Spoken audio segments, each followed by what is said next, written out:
Hola, soy Roberto Junquera y quiero hacerte una reflexión sobre un tema bastante frecuente, un problema de nuestros pacientes muy frecuente y a veces de solución complicada, que es la fascitis plantar. Muy frecuente, como digo, a veces va bien, a veces con lo que ya haces te va de maravilla, le pones diatermia, ondas de choque, trabajas la fascia plantar, el gemelo, algunos estiramientos y ya te va bien. Suficiente. En el caso de que te vaya bien, ¿para qué vas a complicarte más la vida? Pero ¿cuántas veces haces el mismo tratamiento bien hecho durante varias sesiones y el paciente no evoluciona? Es el momento que te preguntes el por qué en este caso concreto no evoluciona, que es preguntarte el porqué del problema en sí mismo, de dónde viene el problema en sí mismo. Solo analizamos si es el problema la zona del síntoma, ¿no? Como mucho la fascia plantar o la musculatura que viene a nivel del gemelo, sóleo. Y ahí radica el problema de que no consigas solucionar este problema. Porque a veces hay que mirar un poco más allá y plantearnos si el problema puede venir de otro sitio, incluso no solo a nivel musculoesquelético, y me explico a continuación. Te lo explico en este esquema que tenemos aquí. Como digo, siempre analizamos eso. El problema de la fascitis es aumento de la tensión de la fascia plantar. Y es correcto, hay un aumento de la tensión de la fascia plantar, por eso se acaba produciendo esa inflamación y su inserción en el calcáneo. Y ya sabemos que frecuentemente hay que tratar esta tensión del gemelo, sóleo, tibial posterior. Incluso, con frecuencia también incluimos estiramientos de toda la cadena posterior de la pierna, porque vemos que está involucrada en que al final esa fascia plantar sufre una sobretensión. Y con frecuencia también hacemos punción seca en el tibial posterior, neurodinamia, porque ya entendemos que a veces esa musculatura, esa cadena muscular está provocada por una irritación de una raíz nerviosa o incluso directamente el nervio tibial posterior puede dar un dolor en la zona y un dolor similar al de una fascitis plantar. Con lo cual ya entendemos que a veces no solo se trata de la estructura que duele, dar diatermia, onda de choque, masaje en la fascia, estirarla, sino estirar toda una cadena. Vale. La reflexión que yo te quiero hacer a continuación es que a veces toda esta restricción de movimiento, tanto de raíces nerviosas como de aumento de tensión en toda la musculatura, puede estar provocado por un bloqueo lumbar. Normalmente, cuando hay una fascitis plantar, me encuentro siempre, o con mucha frecuencia, una pérdida de movilidad, un bloqueo entre la quinta lumbar y el sacro, un bloqueo del E5 S1, bien sea al lado derecho o izquierdo, en el caso de que sea una fascitis derecha, pues evidentemente al lado derecho. Y el problema radica aquí, en que a veces solo tratamos la zona, la cadena muscular, neurodinamia, y está muy bien, y a veces con esto conseguimos resultados. Pero si de verdad aquí hay un bloqueo de suficiente intensidad, será necesario manipular esa zona, darle movilidad a ese bloqueo. Hay que caer en la cuenta que a veces estos bloqueos, estas pérdidas de movilidad, son la consecuencia de una hipermovilidad, de una inestabilidad de la zona lumbar baja.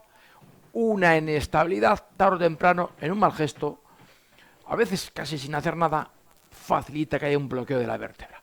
La inestabilidad facilita el bloqueo. ¿Vale? Es una consecuencia, una evolución de esta inestabilidad. Y que esta inestabilidad, evidentemente, puede tener factores mecánicos, falta de ejercicio, falta de fuerza muscular, del core, debilitado, pero también, y eso es cierto, pero también a veces esta inestabilidad se debe a una rigidez lumbar alta, en la transición dorso-lumbar. Una zona rígida siempre tiene como consecuencia que la zona un poco más abajo, en este caso, la zona que de por sí es móvil, que es la zona de lordosis, se vuelva demasiado móvil, se vuelva inestable. Y de ahí viene este bloqueo que produce todo el problema de que nos ocupa este vídeo, ¿vale? Y termina en esa fascitis tan rebelde. Luego, a veces, tratar la zona lumbar no solo es de flexibilizarla o de darle estabilidad, haciendo ejercicio, fortaleciendo, sino preguntándonos el porqué de esta rigidez lumbar alta, dorsal baja, y de esta inestabilidad. Factores no solamente mecánicos, que los hay, evidentemente. Debilidad muscular, falta de ejercicio, exceso de ejercicio, que a veces también puede desencadenar el problema.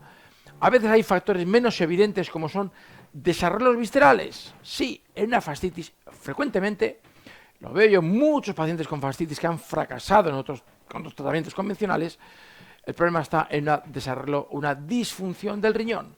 el riñón va funcionando peor por diferentes factores que ahora se largo de explicar, pero que tienen que ver con el estrés, con el agotamiento que implica ese estrés, también con estrés metabólico que hace que el riñón tenga que trabajar más, con la edad evidentemente también puede influir, ¿eh? Encontramos un paciente de 45 años que tampoco ha cambiado mucho su actividad física y de repente empieza a tener, o ha hecho una actividad física moderada, la que viene haciendo siempre, o no hace ejercicio simplemente, y de repente empieza con una fascitis muy rebelde. No ha habido un factor mecánico desencadenante y empieza con una fascitis muy rebelde al tratamiento convencional.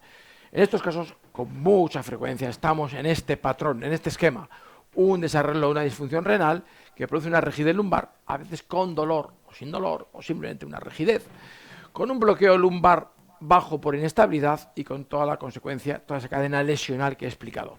En estos casos es esencial, además de la terapia manual que hemos descrito muy someramente, pero que hemos mencionado, es fundamental, como digo, tratar esta disfunción de riñón. Un cambio dietético, un tratamiento de plantas medicinales, ser consciente de ese estrés y saber gestionarlo y hacer algo con ese estrés. Simplemente el tratamiento nutricional también ayuda a ese estrés. Una dieta alcalina va a ayudar a disminuir el estrés. Un tratamiento de plantas medicinales también ayudan a combatir ese estrés.